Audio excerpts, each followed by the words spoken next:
You hear the sound? That's lovely. Yeah. This is it. All right.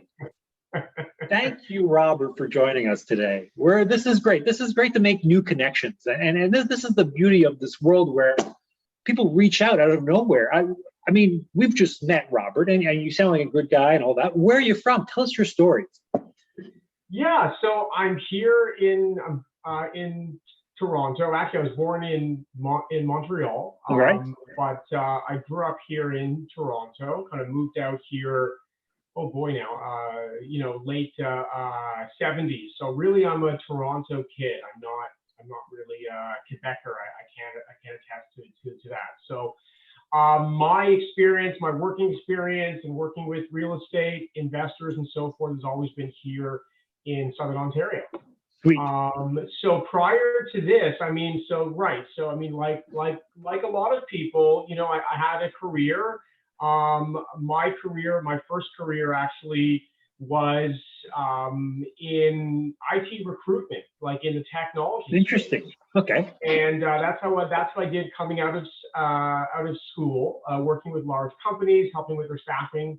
Mm-hmm. And then I moved back after a few years into a family business, which was in the jewelry industry. So completely different. Okay.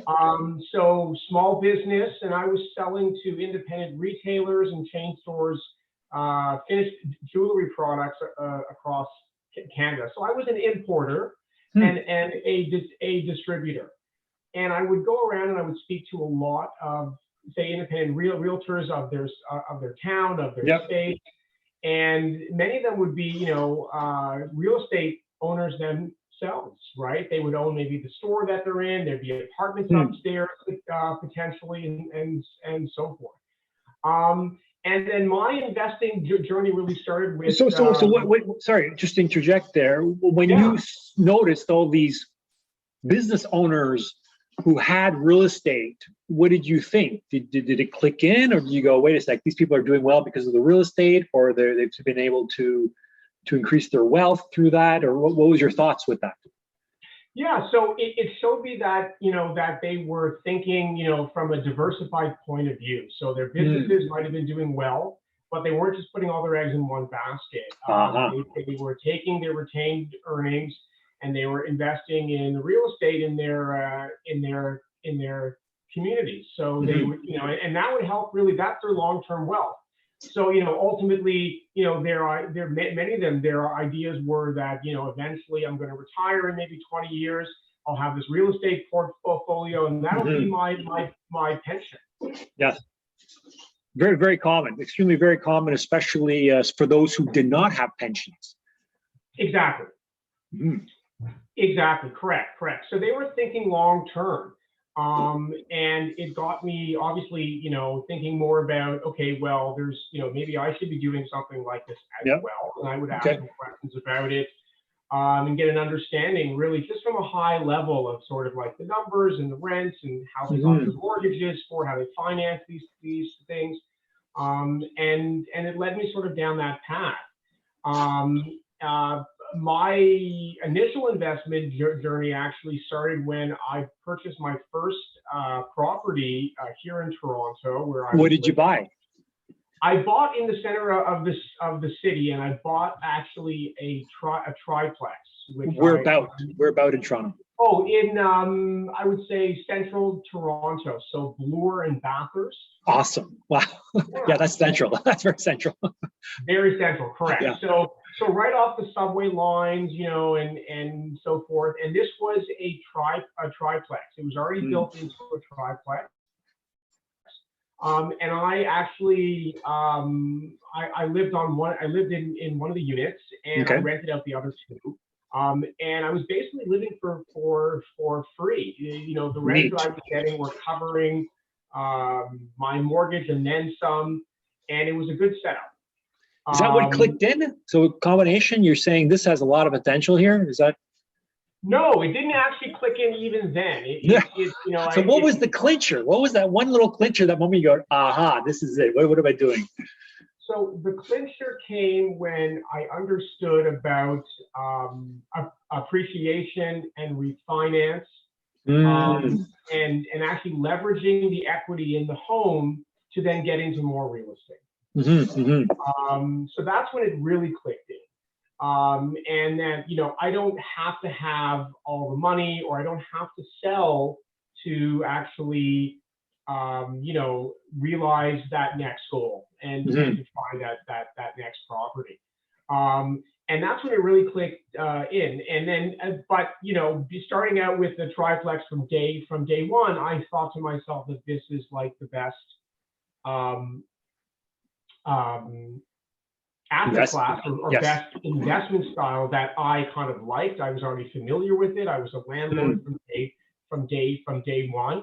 How was that experience as a landlord? Because you hear a lot of horror stories being a landlord, and I think most people talk about the horror ones, but most of them, 90% of it tends to go easy. How was your experience? Well, so I bought an existing triplex. So I didn't get a chance to sort of build it myself. And I learned a lot of things being the owner about the property, how it was built, and all the bumps along the road, which it actually taught me a lot about, what to look for when I was going out to seek, a new property. So and what do I mean by that? The soundproofing between. Oh yeah, the that's true. Insulation as well, the type of heating. The things that you don't necessarily see when you walk around. Exactly. Correct. Behind the scenes, yeah. No one talks about insulation. So all the certain stuff behind the scenes, would taught me a lot, and even things that you don't think about, like the drains. These people, so the person that built this property, they didn't upgrade the drains, so they were still the existing clay pipe drains when I first purchased it. And sure enough, with the large trees on the property, eventually they got blocked up. I had a sewer backup. I had to dig up the whole floor. I had a tenant there. It was quite an experience. And sounds like quite a mess. It was quite a mess. Exactly, correct. It was a great story in a sense that it got a lot of laughs because the people that I hired to do it were not the best at the time, and they made a big mess of the place. And what did you learn from that experience? Because all of this, there's always learning experiences, and I think that's important. So what did you learn from that? Well, I basically learned from the experience that if you're going to get involved in these types of properties, and you're going to be doing some renovation, don't skip out on the stuff that you can't see, the stuff behind the walls, the stuff that's sort of the structural stuff that you don't, immediately see the value in it. But it also takes time for, you can't rent it while you're doing all these renovations and so forth. They do take more time, but in the long run, you're going to be so much happier because you're going to have, and particularly a lot of it comes down to sometimes, the units. What I'm talking about is the foundation and the structure and so forth, and the waterproofing and, Toronto itself and so forth. You have a lot of issues with, flooded basements. Very common. Very common, and and so it was. I would always like before I had this done, and I had I think I had one, flood or something. Water got in through the door and filled up because the drain outside wasn't working well and all that kind of. I would get anxious. Like when it would rain really hard. Oh, yeah. No. I've had that feeling before. When it's raining heavily, you're like, I don't know. You're thinking, this is going to work. This is going to be fine. Is the sub tank, the sump pump working? Yeah, there's always things like that. Right. Water is the number one issue. So correct. So finally, I smartened up after I think maybe I think it was even two experiences where I did some small mitigating factor. I changed the downspouts or changed this, but ultimately what I really had to do was waterproof the basement. So I had to dig out, around the outside.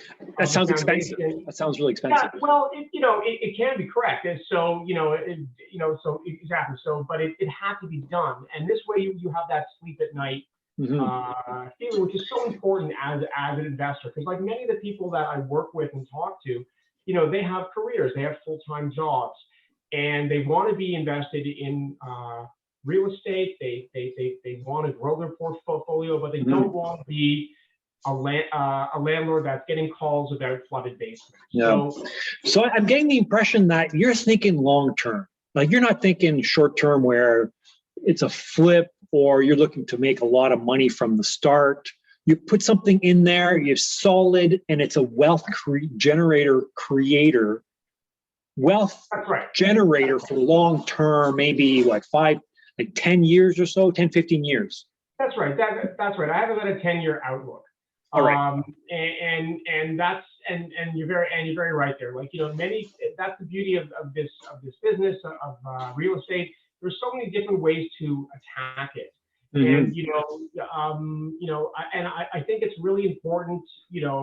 People try out different ways, and it's really important to sort of know like what your area is and what you think is actually going to work for you. What is actually best, and knowing that really, really well. And therefore, you can still profit in up or down markets. Good point. Good point. So you're not initially working with people who are looking to quit their jobs or make some quick money right away. You're working with people who are looking for long term for the retirement or pay down their mortgage or their children's education. Exactly. Correct. Okay. Yes. And in fact, so I partner with realtors who like to work with investment clients. And I have a webinar. In fact, I'm putting one on later this week. Oh, really? That sounds really good. Well, when's this webinar? Yeah, so it's taking place actually really, really soon. It's taking place actually on Thursday evening. The 12th. Awesome. The 12th, correct? Yeah, and it's I talk about it in terms of goals. So I call it the one property away, and and the tagline is pay off your mortgage in 10 years. And like so I like to buying one property. By buying one property, correct? Just one. Just one property. Just one investment property. You can pay down your mortgage in 10 years. That's right. Are you a magician? No. That's good. That's a good one. I show them how to do it. It's actually easier than they think. And it's sort of a counterintuitive. People think, a lot of people have been taught, and I'm not saying it's wrong, but it definitely is a slower route. And they're taught by their parents, their grandparents, and so forth. Pay your mortgage off, pay it off, and life is going to be grand. Yeah. You'll be debt free, and you have this house paid off, and your retirement is going to be set. Maybe back in the 50s, that was the notion. But we've advanced from that. Yes, correct. Yes, but we haven't, because a lot of people still believe that, and they still try to, because they understand that, well, my mortgage interest is not deductible, so I should be paying it off as quick as I can, and then I'm going to be off. I'm going to be better off.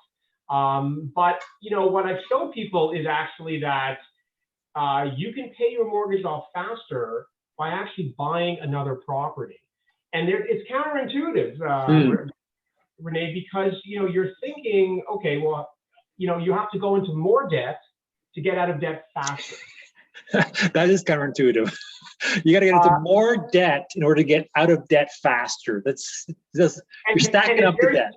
Yes, correct. And very simply, like so it's not a magic formula.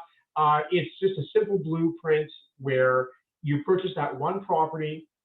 It appreciates slowly over time. Your tenants will be paying down the mortgage, and then you can, at one point, whether it's 7 years or 10 years, that number is going to be different for other people, but in most cases, about 10 years from that point, you'll be able to either refinance or sell that property and use the proceeds of that sale to pay off your current mortgage. So let me be the devil's advocate. What's the catch? So the, so I mean, so the catch necessarily is that you have to be willing to put yourself out there. You have to be willing to go with a plan Mhm. that necessarily is not going to be giving you high returns in the first 1 or 2 years. Okay. You could be running this property at a cash flow neutral or slightly cash flow positive position. Mhm. I never advocate being cash flow negative. No, that's not good. So that's not good. And the properties that I talk to people about are never that. So we're looking at properties. I first started out in Toronto with clients, and then we moved out west to, not what I mean west, I mean, sorry, farther down to 4001, Mhm. down to Burlington, Hamilton, not Niagara, to help them acquire the properties with lower. And you show them the plan. Like I get the impression you're showing the plan on how to take a bit of equity from their primary home potentially, and then buying an investment, and then over time you're showing them the numbers as a mortgage broker. You're showing them the numbers, and the numbers work, especially in an inflationary times as we live in. Exactly, correct. Yeah. I show them the numbers, and I even compare it to their current investment strategy, of course, It's good. whether it be RRSPs in mutual funds or RESPs. And they're putting money away every month towards that. And I talk about how the goals of, say, my property manager, because I do advocate that these people do get some property management. Makes a huge difference. Their goals are aligned with mine versus someone who is their financial advisor, who gets paid whether your stock portfolio goes up or down. They still get paid. But if a property manager has not placed a tenant into your property, they're not getting paid. If the property is not in good shape and so forth, they're not getting paid. So your goals can be more aligned from the real estate side than they can be on the investment side. You also touched upon something about leveraging and refinancing at the end. Yeah. Can you describe a bit more about that? Sure, of course. So, what we're talking about is that this one property rate blueprint shows them how they can get into their first investment property, and it's really talking to young families who may, have some debt or so forth, that would like to invest in the marketplace, like to buy their first property, of course, but are finding it trouble. Like they don't have that extra income on the side necessarily to start that off. And they could be, they could be living. They own their own property, of course. They have a mortgage. They've got daycare expenses, car loans, so forth. And what I try to do is I try to look at their whole financial picture. And I use the equity in their home, number one, first to refinance some of that debt. Okay. And then to take whatever balance is there and use it as a down payment on their first property. How much equity is needed in their house? So you typically want to see someone who's built up some decent equity in their home, of course. You want to see something, in the range, I would say, by this point of about 35 to 45%. That's a good amount. So, yeah, that's substantial. Yeah, a decent amount, and they may have been paying down their mortgage for, if they bought a property and they already own that property, they initially put in probably around 20%. I mean, it's true the first-time buyers maybe have purchased a property for less than that, 5 or 10%, and it doesn't preclude them from getting into the market. Everybody's situation is a little bit different. If they bought 5 years ago, they're in a good position. Exactly, correct. Okay. Yes. Yeah.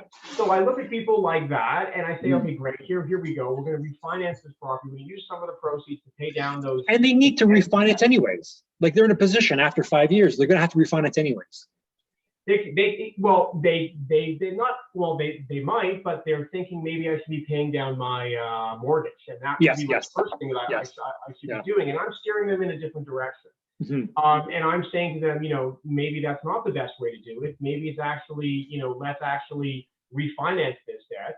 because you're paying higher price, higher rates on those credit card payments and car loans and so forth. We're going to refinance that. We're going to put that all into a bigger loan on your property, plus whatever is extra that we're going to be able to take out up to 20% loan to value. And then we can use those funds for investment on the down payment on that first property. Awesome. After about 2 or 3 years, there's going to be some nice appreciation there. Mm-hmm. And there's going to be a mortgage pay down, which is a very important factor. As you know, Rene, like it's one of the 3 components of real estate. You have the rental income, you've got the mortgage pay down, and the appreciation, and they all work. Cash flow, positive cash flow, rental income. Yeah, very, very similar. Yeah, it's exactly. The 3 pillars of real estate investing: positive cash flow, appreciation, and mortgage pay down. It's so important. I mean, there's even 4 more we may not even talk about today, but those are the pillars. Those are the big ones that make a huge difference. Yes, correct. So what I do is we then say after 2 or 3 years, if now they could stop right there, like they could be happy, they've reached their goal, they've got that investment property on the side. Mm-hmm. It's sort of a diversification to whatever they may have, some stock or mutual funds, and they're happy with that. What about? Sorry to interrupt there. What about people like who's just say that it may be risky? Because clearly, obviously the property manager is not going to be taking care of the place like an owner. What do you say about the potential risks of buying an investment property? Because you hear about the horror stories. There's tons of horror stories where people have done a bit of it, probably not had the right team, or probably not had you as an advisor, mortgage broker, and it did not work out for them.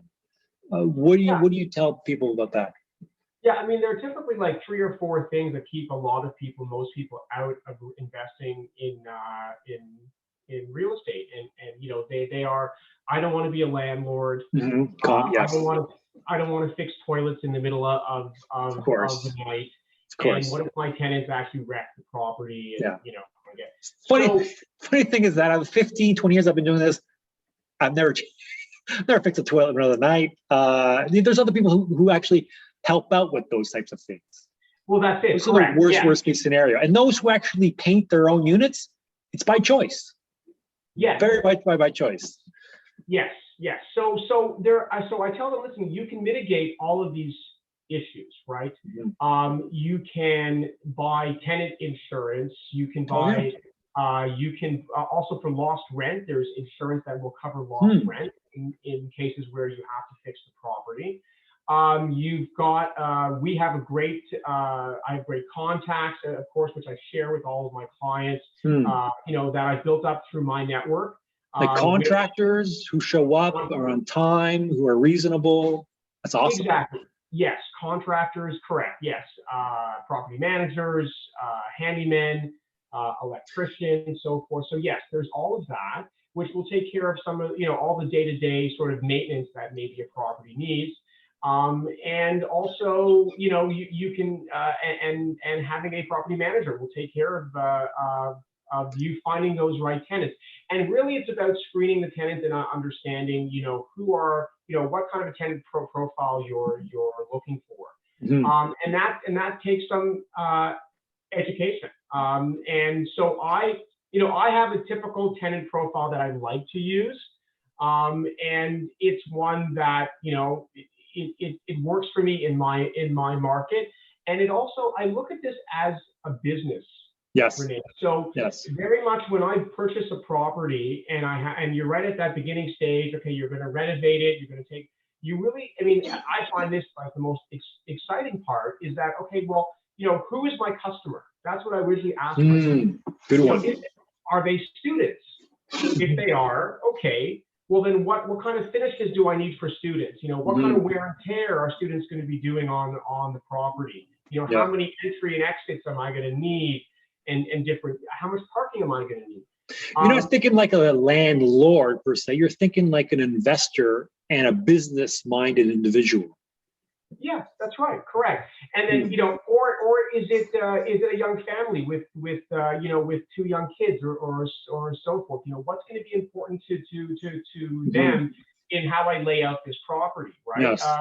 Do I need an ensuite bathroom? Do I need a bathtub? Oh, good one. That's a good one. Stalls are going to be enough because clearly, Robert, you have children, because bathtubs, those are guided towards people with children. Showers, exactly. mostly students. I've learned. Yes. Correct. So, and so then it's, these things are really important. And I think sometimes, I've had, and it's also making the right fit. So if you have a tenant that sees your, oh, I like your property, and I say, well, is it, oh, I have a young child, they're only like, 18 months or something like that. Well, that's going to be an issue, right? Mm-hmm. Because, oh, sorry, I was running out of power there. Okay. No worries. So who's your ideal tenant profile? So my ideal tenant profile in my market here is young millennials who are working downtown. They don't need a car. They'll take public transportation. Maybe they'll have 1 or 2 parking spots because they do, runs on the weekends, but they're not necessarily commuting that far. They're earning between about $60,000 to $80,000, and they could be a couple. They could be 2 friends, or even 3. And that's sort of how I like to look at it, because why? These types of people, they're not at that household formation stage. They're like, it may not necessarily be their first job. It could be just like they are just maybe, a few years into the workforce, and they'll be probably with you for a couple of years. And by that time, many of them will want to either purchase their own because their incomes have increased enough where they can afford to, or they're coming from another city and they just want to get their first start at this job here, but eventually they'll be moving on, or they're going to get married. We all, life happens, right? Yes. Rene, so they will, couple up and they'll want to get their own place. And that allows the easy tenant turnover. You seem like you got things in place. It seems like you're running it like a business where you have even the finer details of who you're catering to as a client, a tenant/tenant, in place. That's very well. What about what do you tell, or do you tell your clients who are purchasing these properties that there's what do you tell about the potential clients who say, I missed the market. It's so high now. Like, clearly in the past 2 years or so, prices have escalated at such a high price. What do you tell clients who say it's way too high? I'll wait until it's a bit lower. I'll wait until the dip comes around. Yeah.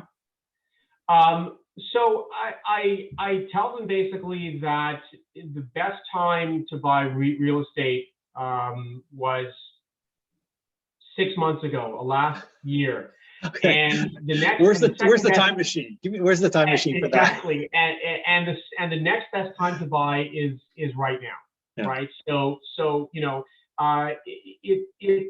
people have to understand that real estate, as we all talk about, in my case at least, is a long-term investment. It's not something that's going to produce big cash flow. You're not going to retire off it in the next 1 or 2 years. It's slow and steady. It appreciates slowly over time. There are up and down years, but as long as you are buying in the right markets, getting the right type of tenants, you'll be able to hold through the good and bad times and cover your expenses. Do you tell your clients that the government of Canada is bringing in 40,000 new immigrants to Canada on a regular every year, because it's part of our economy? Without them, our economy would just fall apart. I do, in fact, yes. And actually, I had something that I could have shown you here as well. So yeah, and it's 400,000. Over 400,000 is the average. 400,000, and where are they coming? Where are they going? So a great many of them, right, are coming into the GTA, the Southern Ontario, are very big markets for them. And there's great and as well as the lenders itself. There are so many amazing new to Canada programs for these. Okay, but typically when they arrive, they're renting. Typically, they are correct. Yes, they're good people. They're tenants. You know, they've got funds. They've got maybe have education. Obviously, the government has ways of filtering out the good immigrants to come around. But 400,000. I mean, that half of them, even half of them, coming to Southern Ontario. 200,000. That's huge. I mean, the population of Kingston is about 130. It's hard to fathom 200,000 people coming to Southern Ontario each and every year. That's got to have an effect on the housing market. Are we in a housing crisis? I wouldn't call it a crisis, okay. But I would say that it's favorable for investors because the rents are holding up, because there is still a shortage of supply, of new housing and so forth, that there is still great demand. Do you see it diminishing a bit? Do you see it as if the demand will lessen? So I would say, over the next few years, based on the projections of what government is, based on immigration, or even as fast as they can build it, no. You're still going to be in a fantastic position, right? And I had a slide earlier as part of the presentation that I'm going to be doing on Thursday that talks about that, where shows even the recent statistics out of TREB, which is the Toronto Real Estate Board. But also on a provincial basis is showing that you've got some seasonality here, and you're coming into even tighter, a very tight market right now of rental. And we went through sort of a peak in vacancy back last year, beginning of last year, sort of in the middle of the pandemic. What vacancy rate are we talking about? What's the vacancy rate in Toronto? Well, vacancy rate here now is for rental is coming in like 1%. 1%. And what's the national average? So national average, I don't know actually. I'd have to look at it. I know that for provincially it's like 4 or 5, but 1% is very low. That's very low. Tight. Yeah, very low. I hear Edmonton, it's 8%. Yes. Yeah. But that's because they're going through a lot of changes. But Southern Ontario in Kingston, it's back to 1.4. It used to be 2. It's the second lowest in Ontario now, 1.4, which is problematic, especially for tenants, but favorable, as you mentioned, for investors. Favorable for investors, correct. Because rents are holding up and going higher. And because for many reasons, that still many people are priced out of the market, so they can't buy. And also they, as you said, new immigrants want to get their starts and want to settle down first. So they'll rent first in many cases. And that just keeps that supply very, very tight. And so it's a great market, I guess, if you're on the other side of it, on the investing side, that you can get very good tenants. That's amazing. And I like to tell people that these conditions that we live in, it's rare. It's not everywhere that we bring in so many immigrants. There's a shortage of housing for people, and the vacancy rate's so low. I think compared to all G7 nations, Canada's lagging behind in housing. We just don't have enough housing, but we keep on bringing more people in. So it's an interesting situation where certain markets in Switzerland or even certain places in United States where appreciation doesn't go high, people don't necessarily invest in real estate because it doesn't make sense. In Southern Ontario, beautifully conditioned, and I think most people should actually benefit from that. Yes, and what you're seeing is also a trend of investors are going the route of legalizing many of the properties. Like I've watched a few of your videos, of course, and how investors obviously want to be do it the right way and properly, not be liable for issues. So they're getting properties upgraded for fire code. and so forth. And this just improves the rental stock of these properties. And it's sort of, it's what we see here in the city of Toronto. And it's a benefit to all. But it also, what it does is it slows things down in the sense that, like, they can't build them fast enough. Yes. And there's still regulation as far as, how quickly, there is still a restriction on permit approvals, on changes to zoning, of course. There's a national strategy to build more housing, but it doesn't trickle down that quickly down to the municipal level. It's going to take some time, definitely. It's going to take some time, correct. 3 years ago. There are positives for these investors today, Yes. because it restricts the ability of a lot of supply to come on the market really quickly. It's only a trickle. Basic economics. Supply is high, and supply is low, demand is high, and obviously makes for a very favorable times for investors. Now, tell me more about this. So the webinar is the 12th, and how long is it? 2 hours or so? An hour? Or? No, it's about 45 minutes. That's consumable. Yeah. Okay, that's digestible. That's good. And what will they learn out of it? What else will they learn? Yeah, you're going to learn a simple blueprint, really, on how to start your investing journey. Okay.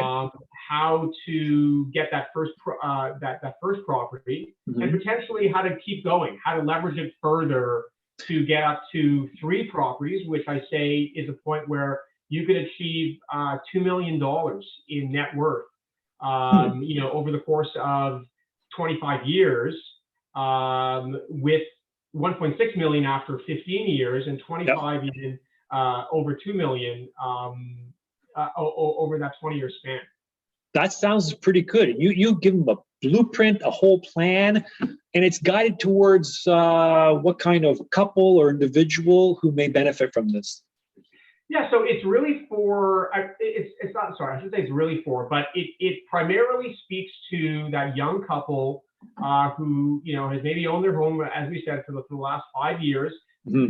Appreciated their equity in their home is definitely appreciated, and they would like to be able to, they're putting money away for their kids in RESPs, maybe have an RSP as well, and they're looking maybe to diversify. They would like to, have that piece of real estate that is going to appreciate.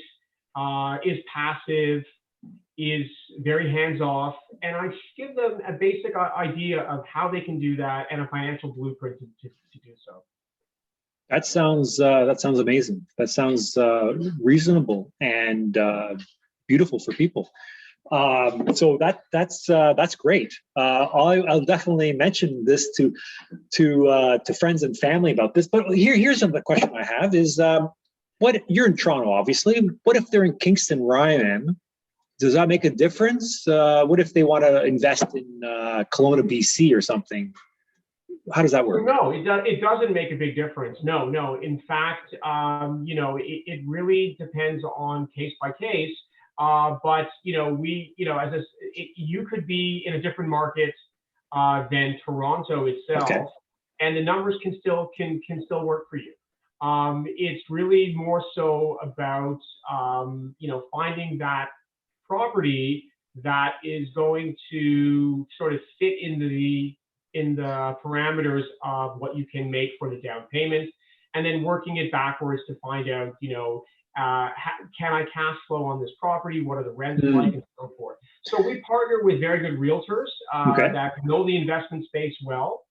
People like yourself and so forth, Kingston, that can identify the right property for them, and this is a solution that can work in any market. In fact, Toronto is actually, people would say, a much more difficult market just because of the high price point to get into the market. And so we have investors that would like it, but we find them properties in Kingston, let's say, Yep. or in Burlington, or Mhm. Hamilton, Guelph, which will, are easily, the entry point is much lower, Mhm. and to achieve their investment goals.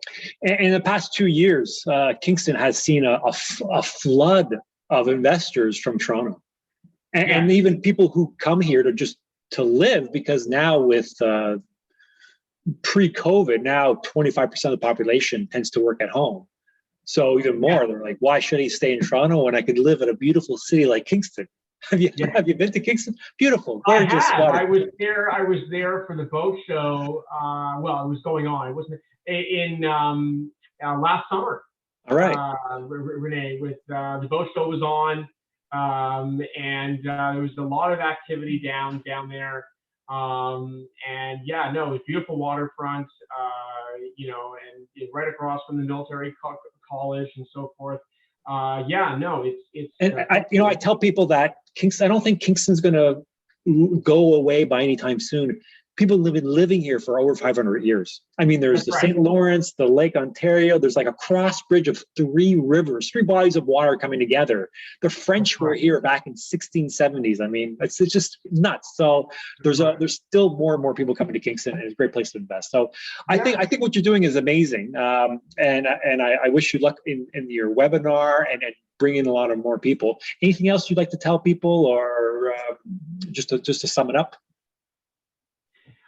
Just keep investing. Like, don't be worried about the markets or interest rates that are going up. Because they don't go up forever. Real estate is one of the best hedges against inflation. And don't be afraid, to get into the market. You may not catch the bottom. But you'll definitely, over the long term, you are going to benefit. Oh, definitely. I definitely agree with you. That's my friend, my new friend. We speak the same language on this one. This is definitely, it's any time is the best time to buy. And if you're in it for 15, 20 years, I think my parents bought a house in 71 in Toronto, and I don't know, might have been 26,000 or so, even less than that. They sold it for like 800,000 5-6 years ago. So there's something to be done with the beauty of real estate, the power it can bring, and how could it change people's lives as well. So that's great. So when is the webinar again? So it's Thursday. It starts at 4 p.m. I believe. I have a link for it and so forth. Okay. And we can share that. Yeah. And it's about 45 minutes, and it just talks about. There will be a recording afterwards. So even if you register for it, you don't catch it, you'll get that. You'll get that recording. I'd love to meet new investors. Love talking about real estate. It's my passion. As a broker, I do the financing side of things, but I'm in the market myself, and so awesome. I like to not just talk the talk, but walk the walk as well, Rene. Awesome. Well, thank you, Robert, and we will talk to you later. Bye-bye. Okay. Cheers. Thanks a lot.